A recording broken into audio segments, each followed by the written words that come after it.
Ça va peut-être faire arrogant, mais par exemple, je sais que l'année prochaine, je vais réussir à faire un mot à 100 000 € de bénéfices.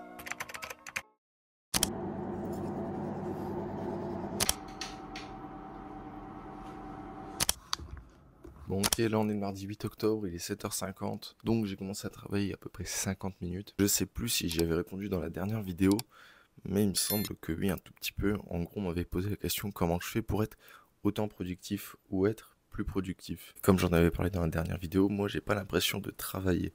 Donc ce qui fait que quand je me mets devant le PC ou quoi, bah, je me pose pas la question de en mode ah j'ai pas envie, j'ai envie ou quoi.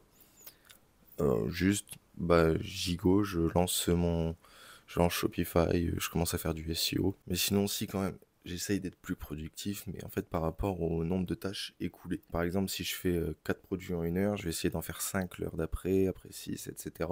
Et donc en fait, je me suis créé là une petite habitude il y a 2-3 semaines. En gros, chaque jour, je me lance un défi. J'ai ma liste de tâches et je me dis, ok, tu dois faire ça, ça, ça. Sinon, bah, à la fin de la journée, t'as une sanction, entre guillemets. Genre, je vais faire pompe, abdos, enfin bref, je vais courir ou quoi. Vraiment, je vais essayer de faire un truc qui me challenge, qui me fait chier à la fin pour la sanction. Donc, pour vraiment me forcer à faire les choses. Et donc ça fonctionne plutôt pas mal comme habitude sur moi, puisqu'en fait, ça challenge un peu votre ego, on va dire.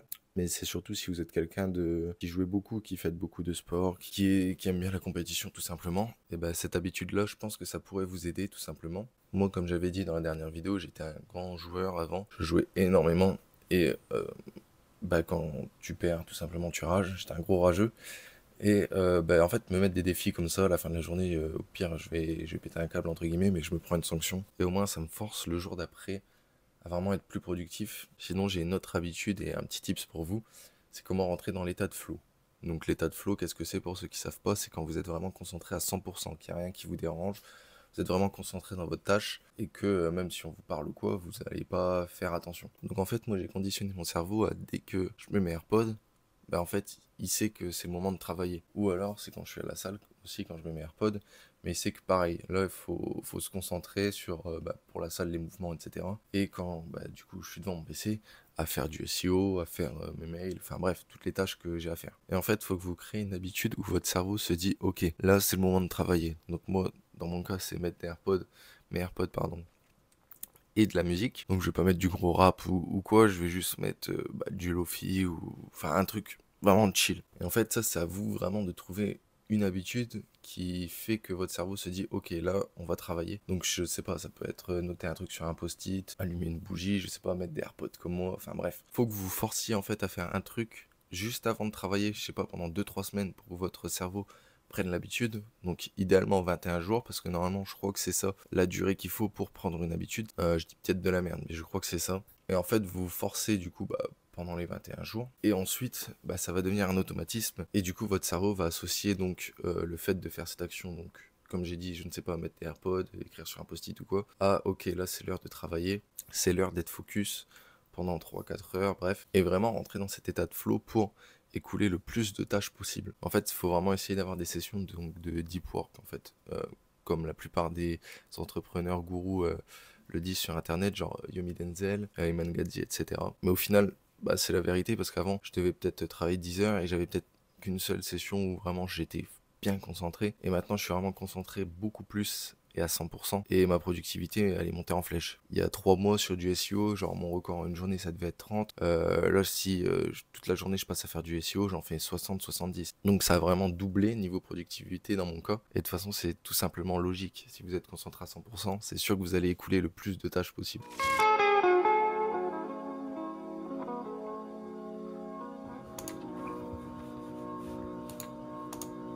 This is my blues, 'cause I'm back down on my own again. Bon, je voulais vous faire un mini compte rendu après une semaine d'utilisation du bracelet Whoop. Donc, est-ce que ça a amélioré ma productivité? Est-ce que je dors mieux? Donc, les 3-4 premiers jours, en fait, j'ai pas vraiment ressenti de bénéfice du bracelet. Il disait juste, ouais, dors par exemple 22h30 si tu veux te réveiller à 6h pour avoir telle heure de sommeil, nanana. En fait, au plus les jours passent, au plus le bracelet s'adapte à votre corps, au plus, bah, du coup, il connaît les besoins de votre corps, et du coup, au plus il est précis. Du coup, je sais pas si c'est vraiment le Whoop actuellement qui a amélioré mon sommeil, mais je pense que si. Parce que du coup, en fait, il y a une IA intégrée donc, dans l'application, ce qui fait que vous pouvez parler à un coach IA. Donc du coup, vous pouvez demander des conseils sur comment dormir mieux, etc. Mais bref, j'ai demandé, mais il a dit des trucs un peu génériques en vrai. Des trucs qui sont assez basiques que la plupart des gens connaissent, comme en gros ne pas trop manger le soir, ne pas manger genre 30 minutes ou quoi avant de dormir, essayer d'avoir un rythme fixe, dormir par exemple à 22 heures et se réveiller tous les jours à 6 heures pour que votre système circadien soit du coup habitué à ce rythme. Bref, c'est des conseils un petit peu génériques, mais pour ceux qui ne savent pas, c'est toujours cool à prendre de toute façon. Par contre, ce qui est cool, c'est que du coup, il y a une fonction réveil dans le bracelet. Donc en gros, vous allez programmer votre réveil pour, je ne sais pas, 6h20. Et en fait, ça sera donc votre réveil le plus tardif, 6h20. Donc lui, en fait, il va essayer de vous réveiller dans la plage horaire entre 5h20 et 6h20. Si votre objectif est donc 85% de récupération, lui, le bracelet, son taf, c'est de vous réveiller quand votre corps a atteint ses 85%. Mais du coup, ce qui est plutôt cool là-dedans, c'est que comme le bracelet, en fait, il voit vos cycles de sommeil. Donc, il voit vos cycles de sommeil léger, profond ou sommeil paradoxal. Et il va vous réveiller au meilleur moment, donc c'est-à-dire quand vous êtes en cycle de sommeil léger. Donc, je fais un petit rappel pour ceux qui ne le savent pas ou je vous apprendrai un truc. Mais quand on dort, en fait, on dort sous des phases de cycle de 90 minutes environ, donc c'est de 60 à 120 minutes, mais en moyenne c'est 90 minutes, et on alterne entre sommeil léger, sommeil profond et sommeil paradoxal. Donc le sommeil léger, c'est que, comme son nom l'indique, c'est un sommeil très léger, donc vous êtes réveillé assez facilement. Le profond, lui, comme son nom l'indique, c'est un sommeil profond, c'est un peu plus dur pour vous réveiller. Et le sommeil paradoxal, lui, c'est le sommeil, en gros, c'est le moment où on rêve. Donc par exemple, si vous vous réveillez en plein sommeil paradoxal, là vous allez être extrêmement fatigué durant toute la journée. Mais du coup, ce qui est cool avec ce bracelet, c'est que lui détecte ça. Donc ce qui fait qu'il va essayer de vous réveiller en sommeil léger pour que vous ne soyez pas fatigué tout simplement. Et du coup, ce qui est cool, c'est que moi, je mets en objectif 85% de récupération, donc ce qui équivaut à 8 heures de sommeil à peu près. Si vous voulez être à 100%, c'est 9h30 à peu près. Enfin, dans mon cas, parce que je fais pas mal de sport, donc je pense que c'est ça qui induit le fait que ça doit durer 10 heures. Et du coup, je reprends là où j'en étais, mais du coup, ça fait 5 jours où vraiment je me réveille. Franchement, je suis pas fatigué. En plus, souvent, je mets 6h20 en éveil le plus tardif. Et souvent, en vrai, il me réveille avant. Donc, par exemple, ce matin, j'avais mis 6h15, je crois, en éveil le plus tardif. Et j'étais réveillé, il était genre 5h47, un truc comme ça. Donc, du coup, ça, c'est plutôt cool. Ça me fait réveiller avant.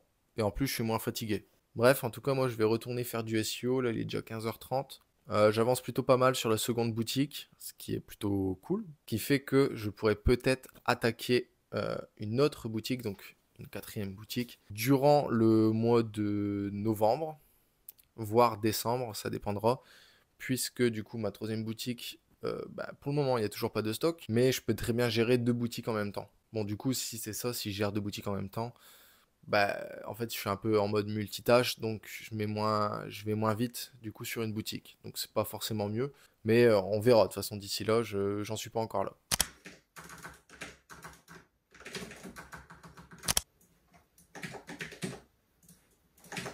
Je voulais juste faire une petite update par rapport à la troisième boutique. J'ai l'impression qu'il y a du stock qui est en train de revenir. Les usines sont en train de réapparaître petit à petit. Donc ça c'est plutôt cool, ça me permettra de réattaquer cette boutique. Puisque du coup là je suis en train de faire, donc comme j'avais dit, la deuxième boutique. Là, c'est mon quatrième jour où je taffe dessus. La semaine dernière, je taffais dessus que 2 jours. Et ensuite, j'ai attaqué sur la boutique principale. Mais du coup, là, j'ai bientôt fini de la convertir en SEO. Mais je parle que au niveau des produits. J'ai pas encore fait les collections. Les collections, j'en ai à peu près 30 à faire, des descriptions de collections. Donc, c'est un petit peu plus long, ça, les collections à faire. Mais je pense que d'ici la semaine prochaine, tout devrait être fait. Et au final, j'ai pas 135 produits, puisque là, je suis à peu près à 120 produits optimisés. Donc je suis à peu près sur une moyenne de 30 produits par jour sur cette boutique, sachant que je ne fais pas que ça la journée, je suis pas à 100% sur la boutique. En fait, le matin et l'après-midi, je vais faire que le SEO, et le soir, souvent, je fais des tâches qui me demandent moins d'énergie. Donc par exemple, la création d'emails, un peu de création de contenu. Et surtout que l'après-midi, bah, je vais à la salle ou quoi. Et la salle, elle est à peu près à 25 minutes de chez moi. Donc, bah, compter l'aller-retour, ça fait 50 minutes. Et la séance, si elle dure une heure et demie, allez, on va dire que je perds facilement 2 heures et demie. En fait, je perds 1 heure tous les jours juste à faire des trajets, quoi. C'est juste ça qui me saoule un peu. Ça fait que du coup, bah, à la semaine, je perds environ 7 à 8 heures de trajet puisque je dois aller aussi, bon, pas toutes les semaines, mais je vais un peu plus loin du coup pour un entraînement de basket des fois. Vu que je suis dans un club compétition et un club loisir, le club compétition, bah, en soi, il est juste à 5 minutes de chez moi. Par contre, l'autre club, ça fait 35-40 minutes à peu près. Donc, un peu plus relou. Bref, en tout cas, plutôt content du coup que la deuxième boutique soit bientôt terminée en SEO. On espère que d'ici décembre, bah, elle aura bien pris. Mais j'ai déjà quelques retours là au niveau SEO. Après, normal que ça soit aussi rapide, c'est parce que je suis vraiment dans une niche où il y a très peu de concurrence. En fait, là, la seule vraie concurrence, c'est une boutique qui drive un bon trafic. Genre vraiment, c'est une bonne boutique de niche. Elle drive un trafic monstre de 1 million par mois. Alors, c'est pas full SEO, je pense. Il fait un peu de pub sur Facebook, Pinterest et d'autres plateformes, je pense. J'ai pas trop regardé à ça. Mais par contre, en fait, en SEO, il a la place numéro 1 sur toutes mes requêtes. Mais juste les requêtes collection, pas les requêtes produits. En fait, le mec, il fait même pas de SEO. C'est juste, il y a une collection, par exemple. Il y a 18 pages de produits où il y a 50 produits par page. Donc en fait, il a genre 1000 produits par collection et en fait, bah, Google va le classer premier puisque en soi, il a tellement de choix que bah, ça le fait ranker automatiquement en premier. En fait, il a la version un peu finale de la boutique de niche que je suis en train de faire. Sauf que lui, bah, en fait, il fait vraiment pas de SEO, c'est juste il est premier puisqu'il a énormément de produits. Moi, par contre, sur les mots-clés de mes fiches produits, là, je suis en train de ranker. Google, il m'a pas encore trop crawl le site. Donc, ce qui fait que j'ai quelques résultats sur en gros, les positions où vraiment j'avais déjà des bonnes positions. Donc, par exemple, j'étais déjà sur du top 5 des fois. Là, je suis remonté, du coup, je suis passé sur du top 3, top 2 sur certaines. Donc, du coup, j'ai un petit peu de trafic en plus qui arrive, c'est cool. À savoir que sur cette boutique, avant, j'étais à peu près à 70 visiteurs par jour. Là, je suis en train de monter. Là, hier, j'ai fait 97 de ce que j'ai vu. Et aujourd'hui, là, il est donc 14h50. Et du coup, là, je suis à peu près à 47 visites. Donc, c'est plutôt encourageant pour la suite. Et surtout, ça fait un mois ou deux là que je suis vraiment archi confiant sur ma capacité vraiment à générer de l'argent. Ça va peut-être faire arrogant, mais par exemple, je sais que l'année prochaine, je vais réussir à faire un mois à 100 000 euros de bénéfices. Alors du coup, ça peut même paraître fou que je dise ça maintenant, alors que je fais que 4 000 euros environ de bénéfices chaque mois. Mais en fait, si ma troisième boutique se lance et performe, je sais vraiment que ça va être un carton. Vraiment, sur la période de Noël et même après encore, de toute façon, c'est une boutique qui est un peu evergreen. Je sais vraiment qu'elle va bien fonctionner. Mais c'est surtout qu'en fait, je vais pas toucher aux bénéfices. En fait, la plupart des bénéfices, je vais direct réinvestir dans l'entreprise pour vraiment croître au maximum. Et au pire, quitte à sacrifier donc quelques mois de salaire ou quoi, ou vraiment limite je me paye pas, ou alors je retarde mon expatriation par exemple, au moins je m'en fous. Imaginons je sacrifie, je sais pas, 3 mois de salaire, donc je sacrifie à peu près 12 000 euros de bénéfices. Et ben je sais que les 3 mois après, je serai pas à 4 000 euros de bénéfices, mais je serai genre peut-être dans les 20 000 euros de bénéfices. Puisqu'en fait, si cette boutique fonctionne, j'attaque ma quatrième, et à partir de la quatrième, là, je vais commencer vraiment à recruter. Donc en fait, je vais surtout engager du freelance parce que j'ai pas envie de créer une entreprise là en France. Je suis encore sous le statut de auto-entrepreneur et j'ai pas envie de passer en SARL ou bref, je connais pas trop. Et en fait, je vais surtout engager du coup si ça du freelance. Au moins, en fait, il est pas genre, c'est pas écrit que c'est mon employé ou quoi. Mais par contre, une fois que je serai en dehors, là, du coup, là, je vais vraiment recruter pas en masse, mais je vais bien recruter en vrai, pour vraiment en fait accélérer tout le processus de création de boutiques, création de contenu sur les réseaux sociaux, etc. Et surtout pour croître vraiment au plus vite, parce que ouais, je fais du dropshipping SEO et en SIA, mais j'ai pas que ça en idée d'entreprise par la suite ou comme projet. Genre j'ai même des projets hors dropshipping, e-commerce, etc. Et du coup pour ça en fait il me faut vraiment du cash flow, il me faut une équipe ou quoi derrière, puisque tout seul en soi je pourrais le faire, mais en fait si je le fais maintenant, ça me revient à abandonner le dropshipping SEO, SIA pour lancer ces projets-là. Il y a un soir, bah, j'ai un peu visualisé, en fait, j'ai fait un petit plan d'action en gros sur un an. Et du coup, les potentiels bénéfices, etc., le potentiel chiffre d'affaires que je pourrais faire, je l'ai même noté, j'ai fait des petits calculs, tout ça. Donc, ce que je dis là est totalement possible. Par contre, c'est sûr que ça va demander des gros efforts pour réaliser cet objectif. Donc, de faire 100 000 euros de bénéfices l'année prochaine.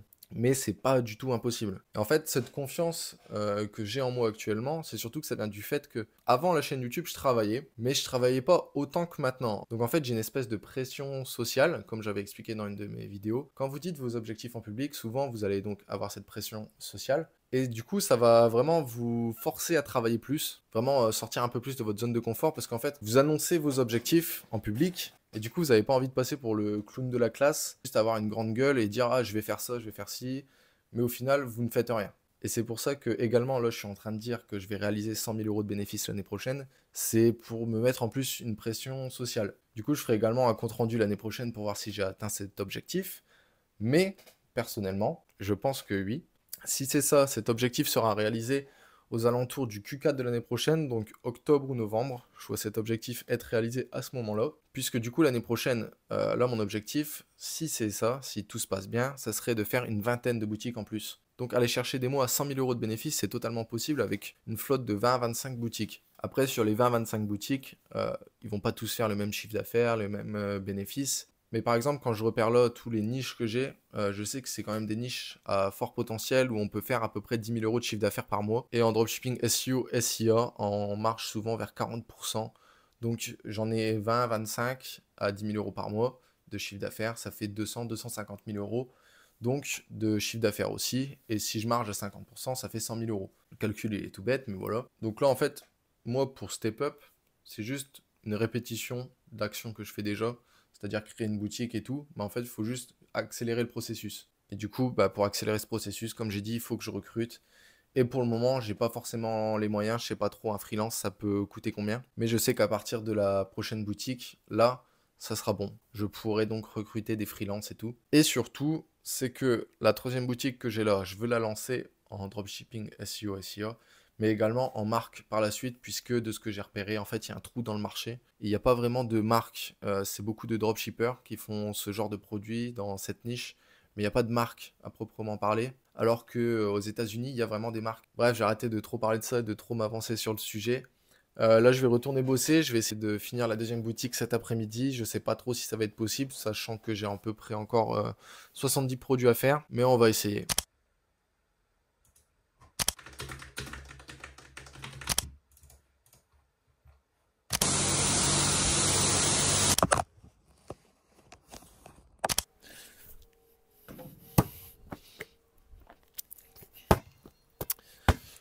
Bon, je vais finir la vidéo là-dessus. Cet après-midi, j'ai juste fait le montage de la vidéo et j'ai dû également aller nettoyer ma voiture parce que là, ça commençait à vraiment être crade dedans. Ce qui fait que du coup, j'ai passé l'après-midi à ça. Ce matin, par contre, j'ai fait du SEO comme d'hab. Mais bref, moi, je vais vous faire l'outro de la vidéo là-dessus. Sur ce petit sunset, je sais pas trop s'il se verra à la caméra. Donc, comme d'habitude, moi, je vous donne rendez-vous la semaine prochaine. Et surtout, les gars, croyez en vous et en vos projets. Et si vous mettez les efforts et les heures de travail dans vos projets, eh ben, je pense qu'ils se réaliseront.